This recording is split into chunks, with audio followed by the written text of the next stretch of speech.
Maranatha, enfant béni de Dieu. Aujourd'hui, on va regarder la différence entre Jésus le Christ et Jésus le Nazaréen.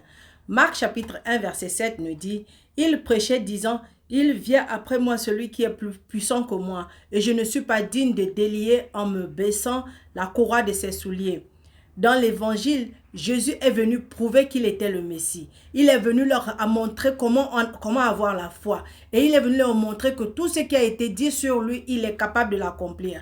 C'est pourquoi il dit dans Luc chapitre 24, versets 44 à 45, puis il leur dit, c'est là ce que je vous disais lorsque j'étais encore avec vous, qu'il fallait que s'accomplisse tout ce qui est écrit de moi dans la loi de Moïse, dans les prophètes et dans les psaumes. Et après la résurrection, il a déclaré dans Matthieu chapitre 28, verset 18, Jésus s'étant approché, leur parla ainsi, tout pouvoir m'a été donné sur la terre et dans le ciel.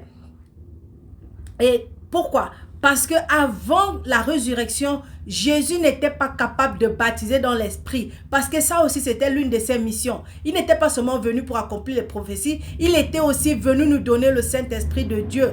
Donc, il ne pouvait pas nous donner le Saint-Esprit de Dieu tant qu'il n'était pas mort, tant qu'il n'était pas crucifié et tant qu'il n'allait pas vaincre, tant qu'il n'avait pas encore vaincu la mort. Donc, il fallait qu'il vainque la mort pour qu'il devienne ce Messie qui nous amène le Saint-Esprit de Dieu. C'est pourquoi Actes chapitre 2, verset 35 à 37, la parole de Dieu nous dit, « Jusqu'à ce que j'ai fait de tes ennemis ton marchepied, que toute la communauté d'Israël sache donc avec certitude que Dieu a fait Seigneur et Messie, ce Jésus que vous avez crucifié. » Donc, après avoir entendu ces discours, ils eurent le cœur vivement touché et dirent à Pierre et aux autres apôtres, « Frères, que ferons-nous? » Maintenant, tu connais la différence. Cherche Jésus.